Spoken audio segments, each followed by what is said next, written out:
Well, hi. Hello. My name is Angela Osser, and I am a Government Information Analyst here in the Records Management Assistance Unit of the Texas State Library and Archives Commission. Our unit provides records management training and consulting to all of the state agencies in Texas. There are over 150 of them, and all of the local government entities in Texas, and there are over 10,000 of those guys.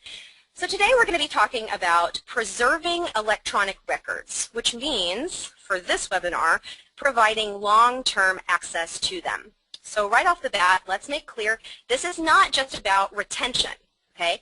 It's also not about legal discovery, which is also often called data preservation. There's a lot of overlap in terminology with the records management and legal and IT world, and it seems like even the word preservation isn't safe anymore. So just know that this is not about storing temporary records like timesheets or purchase orders or responding to discovery requests. This is about providing long-term access to records like annual reports or meeting minutes or historic photographs or administrative correspondence. So these are permanent or archival records that are stored exclusively in digital format.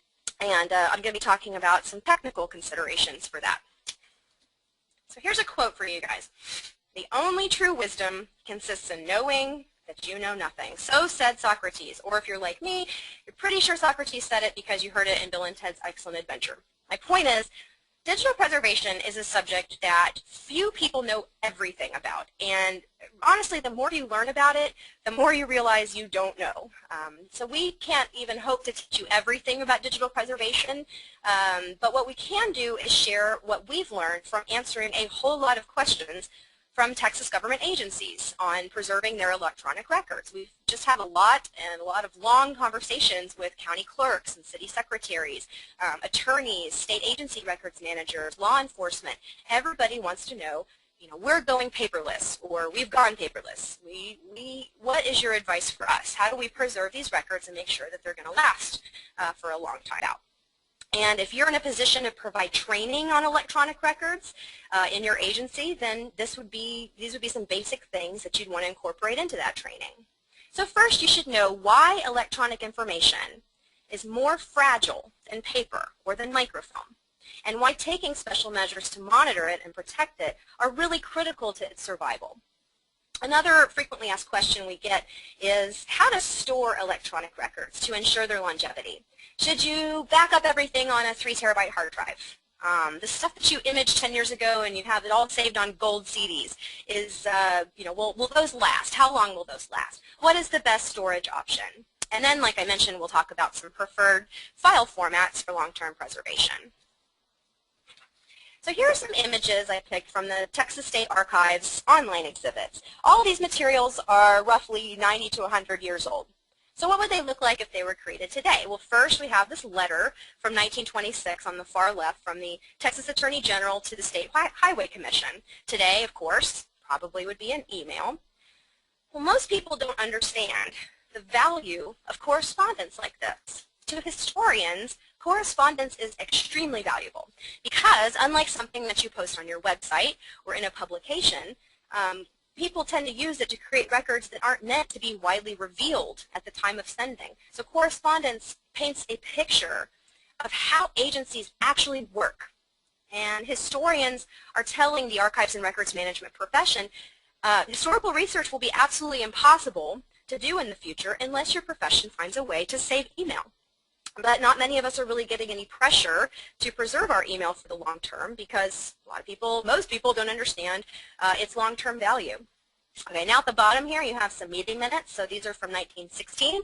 Meeting minutes today, of course, are saved in formats like PDF, published on websites. And, in government, that's a great opportunity for transparency. But can you leave PDF alone for 100 years and expect it to survive the way that these paper records have? And what if the minutes were saved in an obsolete program? Or what if PDF itself becomes obsolete? Next, you have that photo on the bottom right. Digital cameras can reveal a treasure trove of hidden information. Most of them capture everything about an image from the shutter speed to the camera model, even your GPS coordinates. This metadata can be vitally important to a legal case. But how do we make sure that we're preserving that information along with the picture? And how can we prove that the image is authentic? If that photo is called as evidence in a court case in a few years, is all that additional metadata going to be intact? Can you prove that it hasn't been altered in any way? And then finally, you have maps. So now we have incredible, powerful GIS systems that help researchers understand things like climates and populations and landscapes. But GIS is also some of the very most difficult data to capture and render for the long term. So will all of these electronic records be around 100 years from now? Well, if they're not, then we face what many have called the digital dark age. And that is the fear that if we cannot learn how to preserve our digital data for the long term, we will lose that data.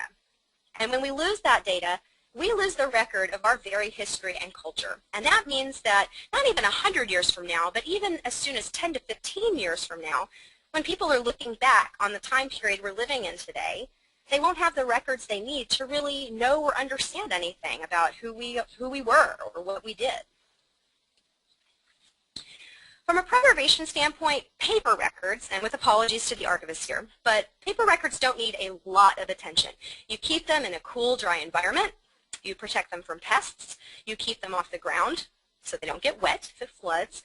You make sure you've got a sprinkler system in case there's a fire. Maybe if you're dealing with something really important, you will take it out of a manila folder, put it in an acid-free folder. Again, apologies for the gross oversimplification. But electronic records, on the other hand, need constant attention, and that is because they are dependent on technology. Every record, this is an analogy I heard that I like a lot, each record is like a little machine, and to view and manipulate that record, all the little parts of the machine have to work. The hardware has to work. Maybe it's that the record only runs on an Apple computer from the 90s, or maybe it's that you need a FireWire cable to plug in the drive that it's stored on. The software has to work. So maybe the file was created in version 3 of a program, and all you have now is version 8. Maybe the media only works in the Mac operating system or Windows or Linux. I was helping a state agency records manager this week to try to get some data off of about 20 floppy disks. Well, the agency used Macs until the late 90s, and then they switched to PC. The PCs do have floppy disk drives, but these disks were formatted for Macs. So the machine didn't recognize them at all. The only way to open the disks at all would be to reformat the disks, which would erase all of the data off of them. So all we could really do was try to surmise from the floppy disk labels what was on them and decide if it was worth hiring a data recovery specialist to pull the data off. Of course, labels were things like old stuff and Dave's stuff and my favorite fun stuff 1 and fun stuff 2. I had to buy a laptop a few months ago, and I was marveling to the salesman about how unbelievably light and thin the laptops are these days, especially considering that they don't cost $3 million, which in my opinion is what they're worth, because that's amazing technology. But he said most laptops actually don't come with CD drives anymore. I also read that Apple is moving away from any physical storage because they want users to start storing everything in the iCloud. So eliminating a CD drive from a machine, it does save space and it makes it less bulky, but to me that doesn't bode well for CDs or really any storage medium as a long-term storage solution. Here's the real problem with technological dependency, and it's technical obsolescence. There is no guarantee that any hardware, software, or platform is going to exist in 20 years because all technology is constantly on the brink of obsolescence, and it always will be. There is just little incentive for technology companies to support older technology over time because that change is what keeps us customers interested in products and keeps us dependent on the companies. There's just really no business model for preservation. Believe it or not, records managers and archivists don't drive the technology market. Now, records that are stored on storage media, any media, are actively deteriorating. The CDs, DVDs, flash drives, or even floppies that your stuff is stored on, none of these are guaranteed to last. Some are deteriorating faster than others, depending on the quality of the materials that were used to manufacture them. But take a DVD, for example. So we probably all had this experience. You get a DVD from the video store, from Netflix, pop it in your DVD player, get totally absorbed in the movie, and then, just as a crucial scene starts to unfold, it skips to the next chapter. And you pull it out and you find scratches on it. Well, those scratches mean that the information that was on that DVD no longer exists. The media has been damaged. So you go back to the store and say, hey, I want my money back. Now imagine that there is no video store to complain to because this was not a commercial DVD that you can just get another copy of. Instead, it's a unique item that contains thousands of your agency's digitized images, none of them backed up anywhere else. The information that's missing is gone. I mean, you might as well have taken the paper originals and set them on fire. You might be able to pay a data recovery specialist a lot of money to recover the data, but there's no guarantee that it would work. Another example, let's say that you back up thousands of documents on a 500 gigabyte hard drive that's the size of your left hand. And then that drive gets misplaced. Or maybe it's not labeled well and it gets overwritten. Maybe someone takes it home to work on something and never brings it back. Or maybe they carried it home in their briefcase or their backpack, and the backpack gets dropped and it breaks the read-write head or the spindles, or it just gets stolen. Next, oh yes, of course, it's stolen. Okay. Next, let's talk about what's called bit rot. Less than ideal storage conditions can lead to what's called disk rot or bit rot. Disk rot is the gradual decay of optical storage disks. And even if you're storing your disks in a warehouse as climate controlled and clean as the State Record Center here in Austin, you should expect disks to decay. And when they do, it looks like this. You have an example on the left of delamination. At the bottom left there, that's called bronzing. And then the rest of them are just kind of general decay and scratches and damage. The life expectancy of CDs and DVDs, according to studies of CDs and DVDs in optimal storage conditions, can be as long as 30 years. But what the National Archives has found is that experiential life expectancy, so how long they tend to last in regular environments, is actually more like 2 to 5 years. Okay, I talked a bit about hard drives already, but let's talk a little bit more. So hard drives are a good choice for short-term backups, especially if you don't use the hard drive that often. Some of them will begin to wear out if you use them a lot. But hard drives have life expectancies too. They are mechanical devices, and they're generally expected to last for about 5 years, which is why a lot of the hardware warranties that come with them are usually 5-year warranties, because they do crash and fail. And keep in mind, again, that external hard drives need a power source. So again, you have to make sure that you're keeping the power cable that it needs to be able to run. Flash media is expected to last longer because flash media has no moving parts. It's called solid state media. The heat it generates is minimal, and the way it connects and disconnects to a computer is nearly impossible to get wrong, which means it's almost impossible to break. And at least from what I've read, flash drives are expected to last about 10 years. So this might be a good choice for you, as long as you can ensure that the data will be moved off of the flash drive and onto something else after about 9 years or so.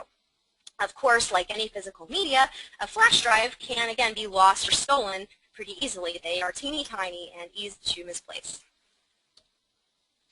So when media degrades, the data on that media can become unintelligible and irretrievable. But bit rot is not the only cause of unintelligibility. So the pictures I'm about to show you are all from a Flickr set called the Atlas of Digital Damages. And it's a group of images submitted by people in the digital preservation community of things that go wrong with digital files. So this video here, this is a screen capture of something that happened when some news footage was transferred from its original format, Betacam SP analog video, to MPEG-2 digital video. Pixelation there. Next, here's an example of a PowerPoint version 4 for Mac file. PowerPoint version 4 was launched in 1993, trying to be opened in Office 2012. So this is a problem of a lack of backward compatibility. And also is trying to open a file on a different operating system than the one it was created with. Here's an example of something going wrong in scanning. Here's another example of something going wrong in scanning. This is trying to open a WordPerfect document on a computer without WordPerfect. And we all know this error. This is what happens when you don't have the program installed on your computer that the file needs to be able to open. This is a conversion problem. This shows a WordStar 6.0 for DOS document migrated to Microsoft Word 97 format. WordStar, it's going to get a little technical, but it used 7-bit characters. and it reserved the 8th bit for various purposes, like signifying the end of a word. Well, Microsoft Word misinterprets that 8th bit and tends to substitute an incorrect character at the end of each word. So you get a lot of gibberish like that. Okay, next one. Here's an example of a corrupted file. This happened when trying to move a JPEG off of a hard drive. And finally, this one strikes me as a little funny because this is the error message that I got when I tried to open up a document from the British Library about digital preservation. Next, protecting a file by encrypting it or password protecting it is great for securing sensitive data or making sure that people aren't altering a document in a way that would threaten its authenticity. But then what happens when the next person who comes along can't decrypt the file, or doesn't know the password, or has set it to expire at a certain date, maybe because they plan to supersede it with another version? Now, sometimes you might be able to find a program that will decrypt or unlock your file, but not always. You don't want to assume that you're going to be able to. If you can never open a file again, then it's effectively like not having it at all. So I've just given a lot of examples of technological obsolescence and deterioration and decay, but the thing is, and this is a bummer, but these are only one threat to electronic records. There have to be policies established. There has to be a plan for moving those records into new formats or into new software as time passes and you upgrade your systems. There needs to be dedicated staff who receives ongoing training and is given time to do digital preservation work, to scan the environment for endangered formats and new approaches, to track down old zip drives on eBay and actually use the tools that you purchase to store or convert or display your records. There has to be governance and there has to be funding really specifically dedicated to digital preservation. There's the saying, storage is cheap, but preservation isn't. The tools that you need, the IT support, digital preservation staff, these things are expensive. So we'll talk more about this next month when we do part 2 of the webinar, but since everything I've talked about up to now has really just been about technological considerations, I did want to be sure to mention that digital preservation is really more than just a technology issue. Now, from a rules standpoint, speaking to Texas state agencies now, digital preservation is often something that records managers are required to deal with because it's required by their records retention schedules. Texas retention schedules are media neutral. So that means that a records being electronic does not exempt it from a retention requirement or from archival transfer or review. If it's designated as archival on your retention schedule, it's archival, whether it's paper or microfilm or electronic or stone tablet. Now, I'm pretty sure that no one here, and absolutely including myself, will ever know everything about digital preservation.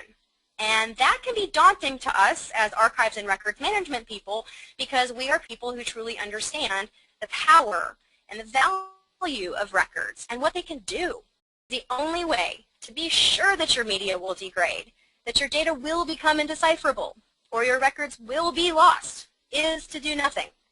The need to do something, even if it's just taking small steps to preserve your permanent electronic records, is truly critical. It is urgent. It is something that future generations are depending on us to take action about. So now we're going to break for a Q&A if we have any questions, but next we're going to start talking about small steps that you can take without having to be an expert. So Michael, I'm going to ask you, do we have any questions holding right now? Yes, Angela, we have a question. We have permanent records scanned to CDs and DVDs and some old ones on microfilm. How often should we reburn the CDs and DVDs? Is it better to have records on stored on CD or DVD or on microfilm? I'm about to talk about this, so choosing a storage medium for your records.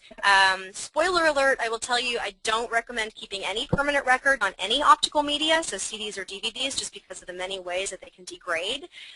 So we will talk about some options. If you have microfilm of that record, keep it. We did get a question the other day about, an office that they were scanning everything. They had already discarded the paper, but they had the microfilm still. They wanted to get rid of the microfilm, and we said, please don't do that, because microfilm We've said it before, we'll say it again. It has a life expectancy of 500 years if it's stored in the right conditions. But as far as how often to move the stuff off of the media that you have and onto something else, that's a process called refreshing. If you're just taking something off of one disk and putting it on another disk, and the requirements are usually 3 to 5 years. If you are a state agency in Texas, it's going to be in a publication on our website called Bulletin 1. And if you're a local government, it'll be in Bulletin B. And we're going to link to both of those in one of the upcoming slides. Okay. Really update when you ask for questions. Uh-oh. What about an archive writer for microfilm preservation of electronic records? The microfilm archive writer? I think that's a great preservation option. So an digital archive writer is a machine, and actually the state library has 1 or 2 of them, it's computer output microfilm. So it'll take a digital file and burn it onto microfilm. And we consider that a great backup method for a permanent record, for a long-term record, again, because of the life expectancy of microfilm being 500 years. Okay, thank you, Angela. Next question. How do we know if an email falls under records retention rules? How do you know if email falls? Well, that is the subject of a different webinar that we do called Managing Your Email. The content of an email determines whether it would have historical value or not. There are a few different categories of correspondence, and typically only the administrative correspondence of an agency, so stuff that's documenting, formulating policies and things like that, is going to have any archivable value. But we are going to touch on email a little bit later. But we do have another free webinar called Managing Your Email that you can get on our website. We have an archived version of that. Any other questions right here? Absolutely. Okay. Yes. Next question. How do the systems that are currently marketed for electronic records keeping work into long-term preservation? I think that's something that you'd want to discuss with the vendor. I was doing some training recently for justice courts, and justice courts have docket books. That's a permanent record for a justice court, and a lot of them are doing their docketing through these systems now. They just kind of put everything in there. They never really export it to any kind of format. It just lives in this database. I think that it's something we're going to talk about preferred file formats in the section after this one. It's just something that you need to be talking to your vendor about. A lot of them may not understand what your retention requirements are, and so it's good to have a conversation about how you guys safeguarding this data. Or I think overall, and I'm probably going to say this later, but you need to know how you can get your data out of the system. If you're talking about a permanent record. A lot of times we don't know what the best format is or the best strategy is for keeping something forever, and so the goal is just to get it to the next thing. And so if you can't get it out of that system that you're using, that's going to present a big problem because all software companies will eventually go out of business. Okay, let's take one more question. Okay, let's do 2 questions because one of them is really important but also really easy to answer. Okay. Okay, do the retention schedules for local governments also apply regardless of the media the same way that state government does? Yes. Yes. Yes. Yeah, and that's in the introductory notes to every local government schedule. If you read them carefully, it says that they are media neutral and it applies to any record, anything that falls under the definition of a record, doesn't matter what format it's in. Okay, well, here's a good one to end on because I actually got this question myself yesterday. Are there any concerns about microfilm machines and or replacement parts no longer being manufactured? Yeah, and so that's, I like what our record center manager said about this. He said, he gets the frequently asked question, microfilm technology, isn't that a little old school? Meaning that a lot of these, machines, a lot of us don't have microfilm readers anymore. But what I would say is, microfilm should really be like a preservation copy of something, something that you're just keeping to meet that permanent requirement. But if you're actually accessing it, there absolutely are, there's the technology to get it off of the microfilm, to scan it from microfilm and back into a digital format. And in fact, microfilming captures all of the indexing information, all the metadata that you can then be transferred back into digital format if you need to then get it into your electronic records management system. Okay? Okay, I'm going to move on to the next section. Thank you for your questions. Love these questions. Okay. Storage. Let's talk about how and where you're storing and backing up your records. Your most important files need to be in a location that is being backed up automatically, and preferably in more than one location, whether that's an external hard drive or a secure offsite facility. The best offsite location is one in an area with different geographical hazards than your own.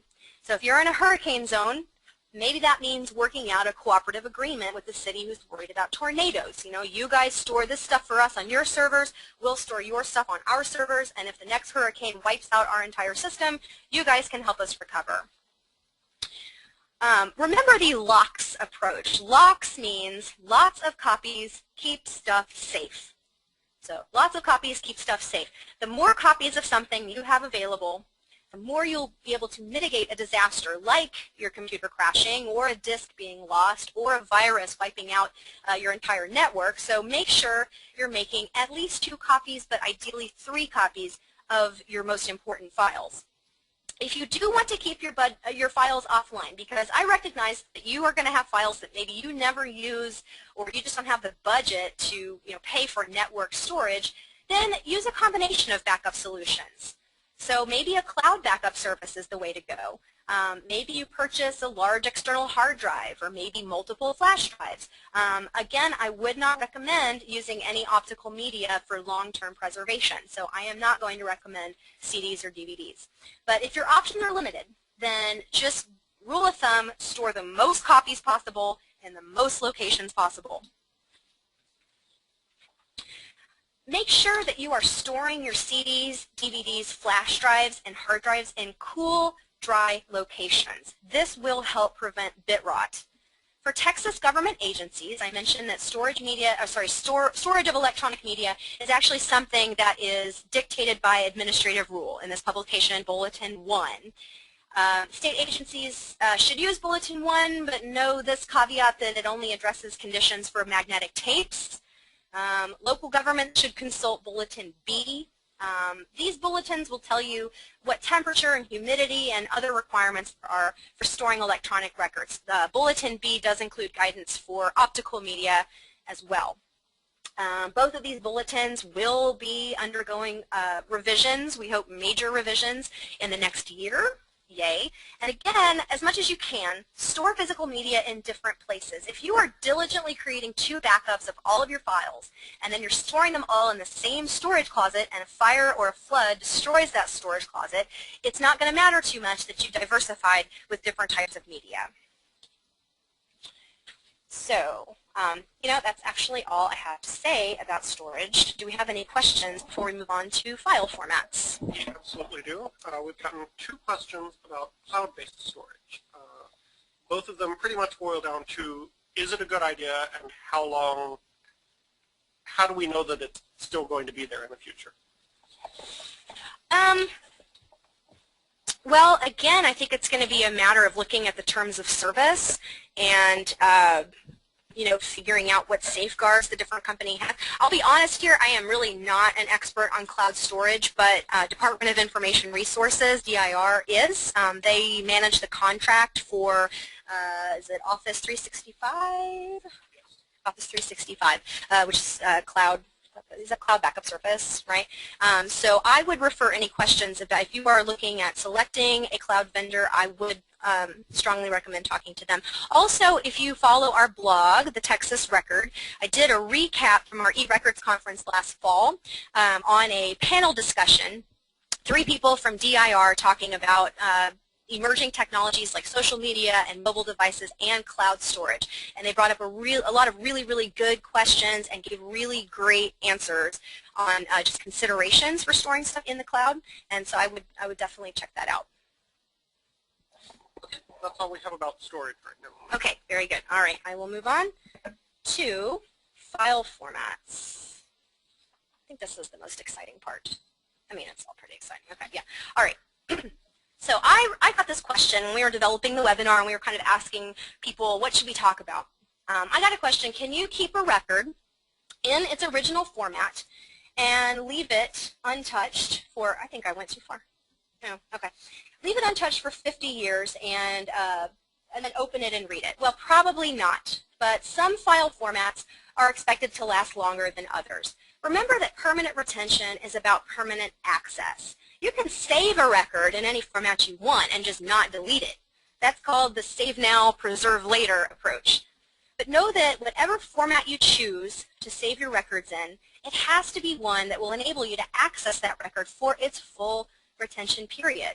And so the best way to ensure that you'll be able to do that is to limit the number of file formats that you're managing. If you choose file formats that require your agency to be a museum of all of the computing platforms and applications that your agency has ever used, well, your office is going to look pretty awesome. But you'll probably find that it is just not a sustainable approach, and you may not really have your IT support on that. They may not want to manage a computer museum. The earlier you get a record into a preservation file format, the less time and money you will have to spend on conversion in the future. Ideally, any system that creates permanent records is going to be saving those records, or at least have the ability to export those records into a preservation format. Because once an electronic record has become corrupted or obsolete, at that point it is often impossible, or at least very expensive, to restore it. So you will be doing your agency a great service to have a conversation with records creators in your agency about which file formats are recommended for long-term preservation. Choosing the right formats is something that most people are completely clueless about. So next we'll talk about what makes a format a preservation format, and what some of those specific preservation formats are for different types of records.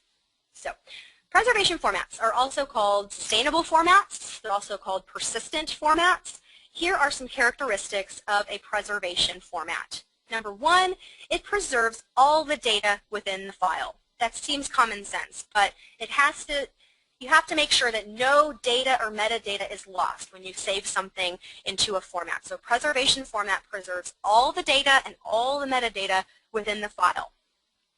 Number two, it ensures that the record looks the same regardless of what hardware and software environment it was created in. The look and the feel of the record isn't going to change because it's being rendered in a different platform than the one it was created in. So any graphics will be there, any tables or charts will be intact, the formatting will be the same, any images won't be warped or missing any parts. Number three, it doesn't rely on outside resources to render correctly. This happens a lot with fonts. Fonts are something that come and go, and if your record is looking for a font that only existed in the software that it was created in, it may start substituting different characters or may not display the way that it's supposed to. So preservation format is self-contained. It doesn't rely on an outside resource to be able to render.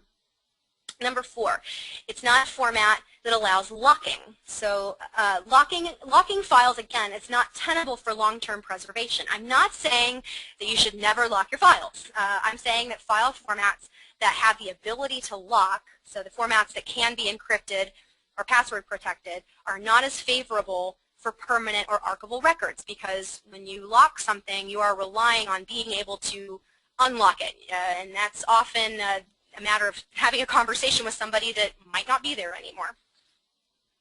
Next, the file format is non-proprietary.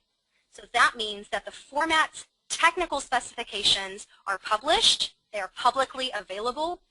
If you lose access to the software that created a record, and someone 20 years from now needs to figure out how to read that file long after that software is obsolete, they need the technical specifications for that format to be able to understand how to access it.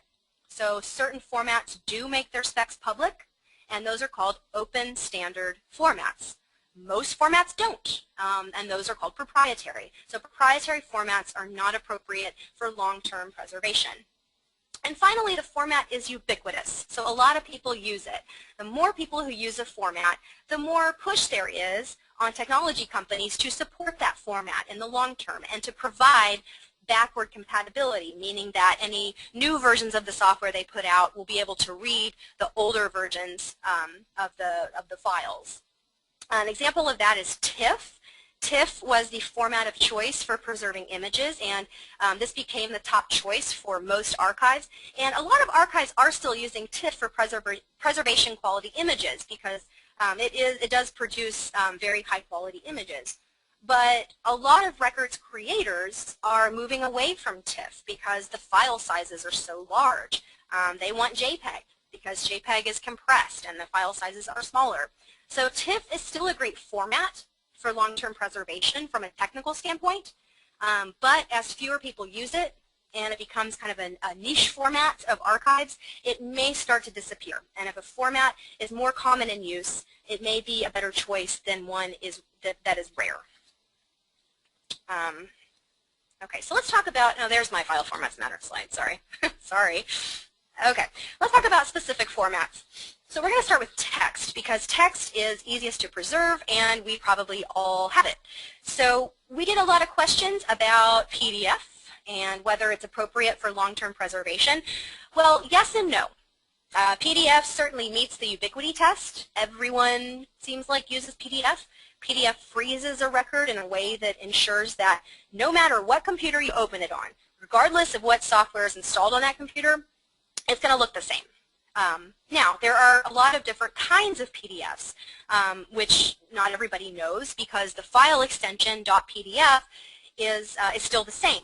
But a few years ago, a new international standard set the technical standards for what's called PDF-A, or PDF archival. And PDF-A is a format specifically designed for the long-term preservation of electronic textual records. PDF-A has fewer bells and whistles than traditional PDF, which makes migrating it in the future simpler. You know, the more additional formatting and text and stuff that it has to move over to another format, the more complicated the migration process is going to be and the more likely something is going to get lost.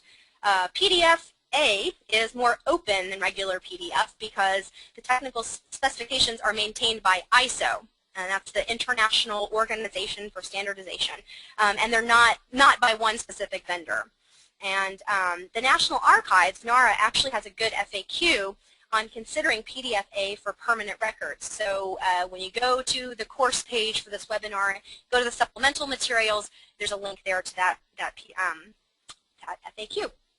A drawback to PDF, of course, is that once you have saved a document to PDF, then you can no longer edit it. If that's what you want, if you want to freeze that record so that it can't be altered, then great. But if it's something that still needs to be editable, then you'll want to think about some other alternatives.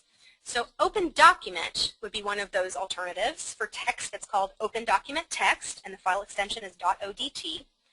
Open Document Text is an XML-based file format that can be used with any Office software. That's what it was designed to do. Its technical specifications, again, just like PDF-A, are part of an ISO standard.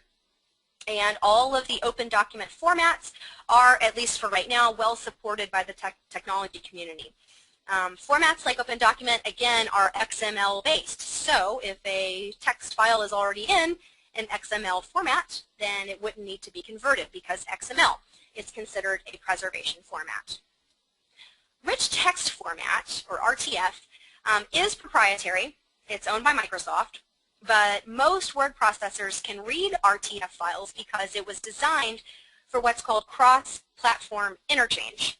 And the source code behind RTF is pretty human readable as opposed to Word, where if you've ever opened up a Word document in like Notepad or a text editor, you'll see that it adds a lot of extra junk to the beginning to be able to look right. You know, you scroll through 3 pages of gibberish before you get to the first word of the document. So RTF doesn't add all that extra formatting.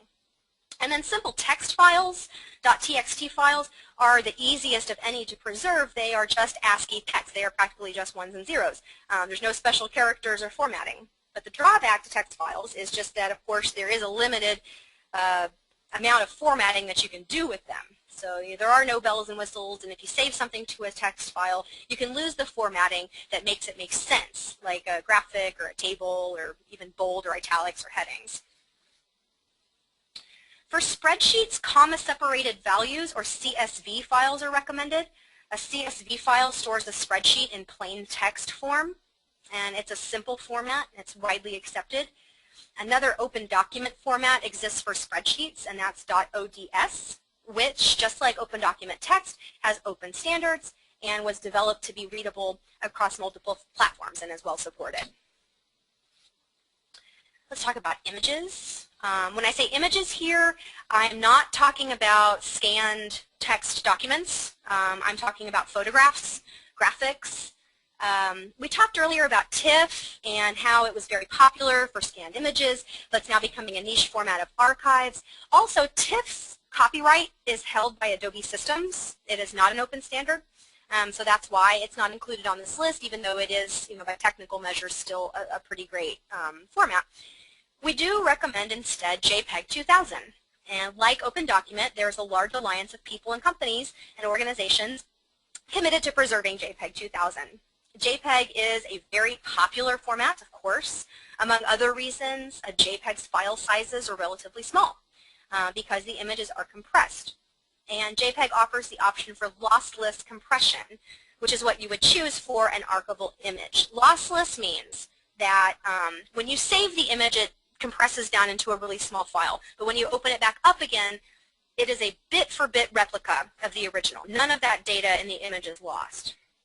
And then also PNG is pretty reliable. PNG was designed to replace GIF or GIF, GIF, which was designed for sharing images on the internet. So it's not for professional quality prints, but it is, I've seen it several places cited as a preservation format for images. Sound recordings. They are notoriously difficult to preserve over time. That's why most audiovisual materials have relatively short retention periods. The archivable standard used to be WAV files. WAV files were uncompressed and had the highest quality, and WAV is still common, and it's still good. But there are two types of WAV file now. There's the traditional WAV file, and now there's what's called the broadcast WAV format. Both have the file extension .wav, but broadcast WAV is an extension of WAV, and it's used for large audio files like radio, film. The only difference between traditional WAV and broadcast WAV is that broadcast WAV has some additional metadata, some additional information in its header, and that metadata helps the file become accessible across multiple platforms and applications. There's also a format called FLAC, Free Lossless Audio Codec.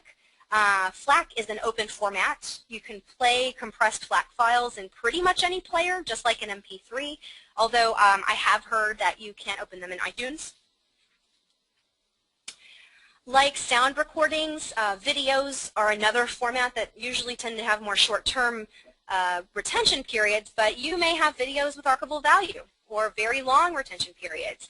What if a video is evidence in a murder investigation? Or it's archivable footage of a college's campus television broadcast and they want to keep it. So the recommended file format for video seems to be Matroska, the Matroska media container with the .mkv file extension. The file name comes from the word Matryoshka, with apologies to Russian speakers, the Russian nesting dolls. And it's named that because it can hold an unlimited number of video, audio, or images in a single file. Matroska is an open standard free container format. It was designed with an eye to long-term preservation and is intended to serve as a universal format for storing common multimedia content. And finally, email.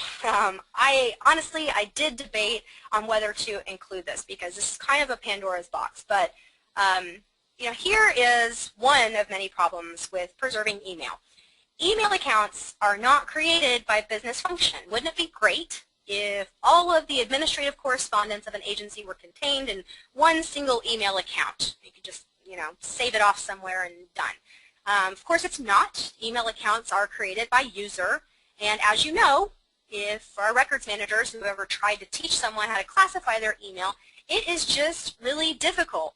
Not impossible, but really difficult to teach a non-records manager how to classify email according to a retention schedule. Of course, that is what our webinar is about. We try to teach a model for that, but it's difficult. So my recommendation, this is just Angela speaking here, if the entire account needs archivable review, like if you're talking about the email account of the executive director of an agency or the president of a university or the mayor of a city, then you might want to look into preserving the entire account as a whole.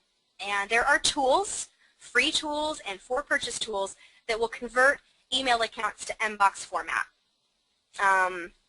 I will say, let's see, there's 3 vendors off the top of my head. Now, this is in no way a recommendation of any vendor, of course, but I know of 3. One is called Aid for Mail, AID, the number 4, MAIL. It's a for-purchase program, but the home version is free. Email Chemy, email CHEMY, that's a free one. And MailStore, MailStore, that is another for-purchase program, but those are 3 programs that are for backing up email accounts, basically. I personally use Aid for Mail to back up my Gmail account so that I have it, so I can save it, on my machine at home. I want to say I do get the question from time to time of whether it's okay to save individual messages into another format so that you can delete them out of your email account, because email storage tends to be more expensive than other types of storage. Honestly, I think that this should be a matter of your organization's or your department's policy. But in general, I do recommend saving important messages with the rest of the documents in that record series. Like if it's a case file, have it all in one place. Just because based on just basic filing system principles, it's better to have a centralized location for records that are related. The records are more likely to be properly identified and preserved that way. So that may mean saving individual messages as PDFs or text files, and sometimes it may mean printing it out. I did get a question of, can you delete a message once it's in an mbox format? I believe you can, because it's not strictly a preservation format, but it is something that you would want to ask a vendor if you were hiring a vendor for that, or if you were buying some software. And that brings us to the end of part 1. Of course, we still have lots of questions. Stick around. But to recap what we talked about today, when it comes to long-term preservation, you have to actively manage electronic records. You can't leave them unattended, even in good storage conditions, and expect them to be around in 100 years. They just won't last. Technology changes constantly. Storage media deteriorate. Diversify your storage as much as you can. If everything is being backed up regularly on a network server, great. If you're using offline storage because it's cheaper and you don't need the records more often, fine. But make sure that you're storing stuff in as many places as you can manage. Number 3, choose your file formats wisely. Advice that I hear over and over and over again is work with the departments who create the records. Explain to them why file formats matter. See if the systems they are using to create records are in a format that has a long life expectancy. And if they aren't, talk to them about having an exit strategy for those records. Make sure that there is a plan to get those records out of that system if you ever decide to go with a different company or if they go out of business. There is a wealth of great training and material out there, websites, online publications, workshops, on everything I've talked about today. So I created a little bibliography for the webinar, and you can find it in the online course, the place where you go to take the quiz, under a section called Supplemental Materials. And again, that's where we're going to put the Q&A also. Here is what we generally plan to touch on. So creating some policies like file format policies. What file formats are acceptable for long-term preservation? Do you limit the number of file formats that your archive can take in? Defining the scope. So what can you take in? How much work can you do? Who will do that work? What staff might you need for that? And then preservation methods. So we talked about the preferred file formats, but what if your stuff is just in a proprietary or an obsolete format? So we're going to talk about various strategies for addressing that. So conversion tactics, recreating the software or hardware environment that format needs, a process called emulation. And when it's better to just print a hard copy or produce microfilm. There are a lot of great continuing education opportunities for digital preservation out there, and actual digital archivists are going to need them. Unfortunately, that's just kind of outside of our scope. But we're going to give you a whole section in that webinar on links to advanced training on various digital preservation topics, so where you can go to get more training. So I thank you all for attending, and now let us go to our questions. Okay, first of all, apparently Matroska comes to Russia from Japanese, so now you learned something today too. Excellent. What is the recommended pixel density for scanning text documents?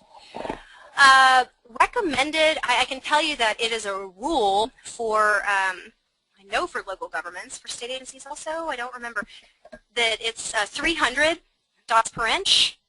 Unless, no, I take that back. It's 200 dots per inch, unless it's something with a font that is, I believe, smaller than 8 point, or if it's like blueprints or maps or anything with a lot of small detail. Now, 200 DPI, honestly, these rules were written a very long time ago. That is a really small file. I would recommend more like 300. If it's something that is really important, I mean, you have to make some choices. The more important it is, you know, the bigger file size that you might go with. But I think maybe as a rule of thumb for text documents, 300 would be pretty adequate. When it comes to storage strategy, is long-term storage different than forever storage? I think that a lot of digital preservation folks will not use the word forever, really. There's really no way we can know what formats are going to last forever. You know, I got some great advice from actually from another analyst who's talking to a software developer who said, you know, the rule is never to try to preserve everything forever. It's just to try to get it into the next system without losing any information. So, you know, when I say long-term storage, yeah, I kind of mean forever, but, you know, it's like as long as you can, right? Okay. Okay, and this is the big one, and this is probably one we're going to have to research.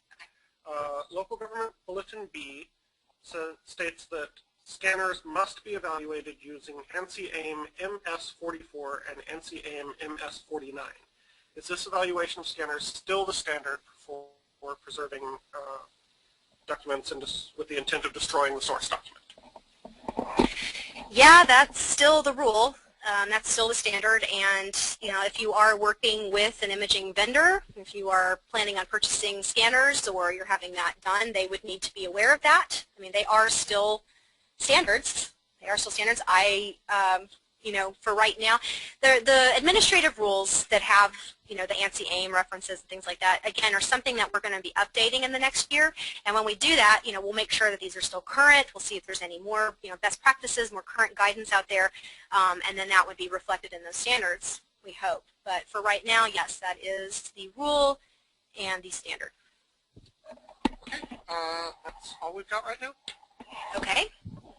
All right. Well, thank you all again. Feel free to email us. Sorry we went a little bit over, but I really appreciate your time. And we'll thank you. Thanks.